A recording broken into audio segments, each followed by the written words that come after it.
Strawberry bread. Hello everyone, मेरा नाम है राशि। आज हम पढ़ने जा रहे हैं सोर्सेज ऑफ हिंदू लॉ।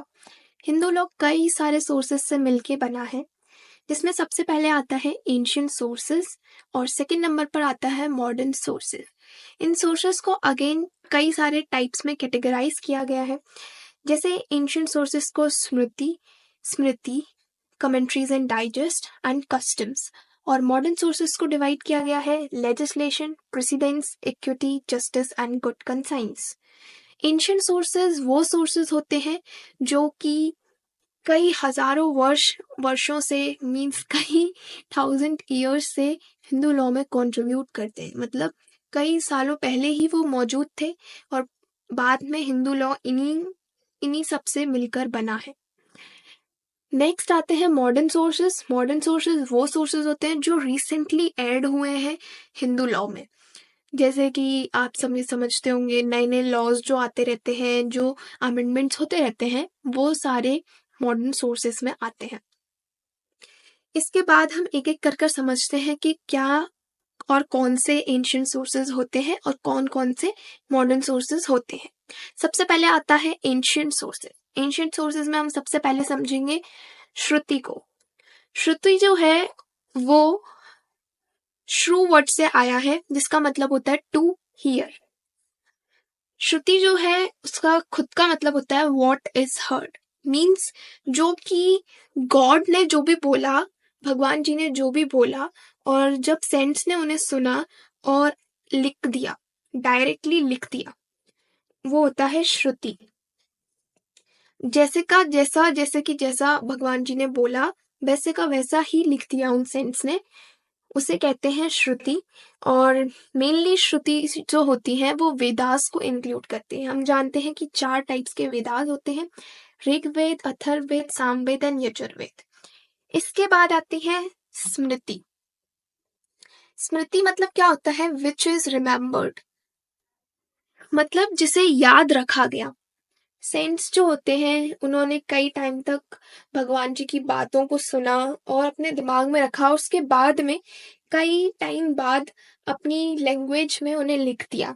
अपनी लैंग्वेज में भगवान जी ने जैसे बोला डायरेक्टली वैसा नहीं, जो श्रुति में हुआ वैसा नहीं, पर अपनी लैंग्वेज में लिखा, उसे कहते हैं स्मृति। स्मृति जो है वो स्मृ वर्ड से आया है, जिसका मतलब होता है टू रिमेम्बर। इसके बाद आता है कमेंट्रीज एंड डाइजेस्ट।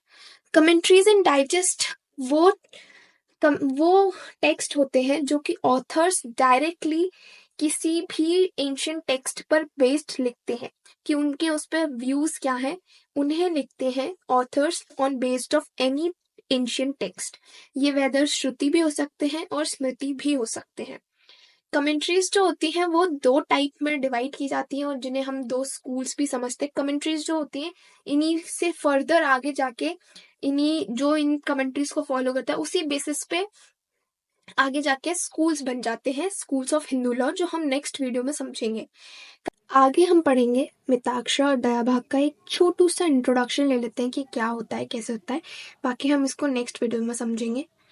तो मिताक्षरा जो कमेंट्री है वो विघ्नेश्वर जी ने यज्ञवल्क्य के सीरीज पे लिखी है, यज्ञवल्क्य स्मृति पे।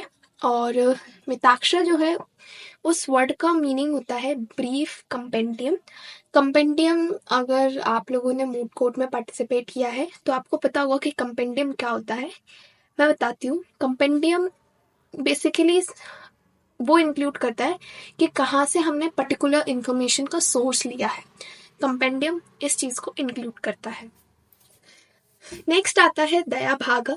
दया भाग जो कमेंट्री है वो जिमुतवा हाना ने लिखी है, और ये कमेंट्री किसी पर्टिकुलर स्मृति या श्रुति पर बेस्ड नहीं है। ये डाइजेस्ट है ऑफ ऑल कोड्स, जो भी कोड्स है उन सब का डाइजेस्ट है, उस सब पर बेस्ड है। इसके बाद हम समझेंगे कस्टम्स के बारे में।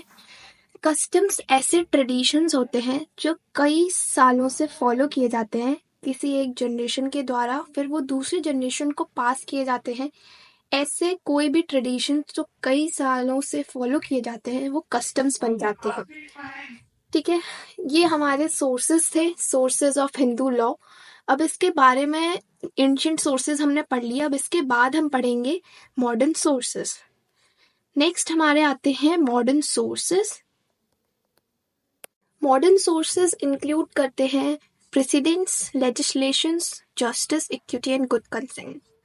प्रेसिडेंट्स क्या होते हैं? जो भी जुडिशियल डिसीजंस किसी एक पुराने केस लॉ में दिए जाते हैं और फिर वो केस लॉ को आगे यूज किया जाता है और उसी से लॉ बन जाता है।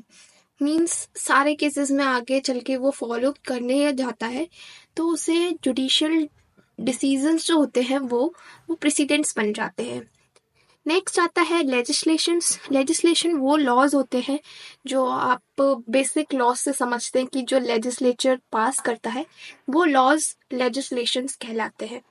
नेक्स्ट आता है justice, equity and good conscience. Justice, equity and good conscience ऐसे प्रिंसिपल्स होते हैं जिन पर कोई भी डिसीजंस जो होता है जज लेते हैं वो बेस्ड होता है। ऐसे प्रिंसिपल्स जिनको जजेस अपने दिमाग में रखते हैं जब वो कोई भी केस को डिसाइड कर रहे होते हैं। जजेस जो हैं वो इन प्रिंसिपल्स को क्यों रखते हैं? जिससे कि उनके डिसीजन में फेयरनेस और इक्वालिटी आए और ओवरऑल वो जो केस लॉ है और जो भी उसका डिसीजन है वो ट्रू निकले। नेक्स्ट, अब हमने ये सारे सोर्सेज ऑफ हिंदू लॉ पढ़ लिए हैं। अब हम नेक्स्ट वीडियो में बात करेंगे स्कूल्स ऑफ हिंदू लॉ की। Thank you so much for watching.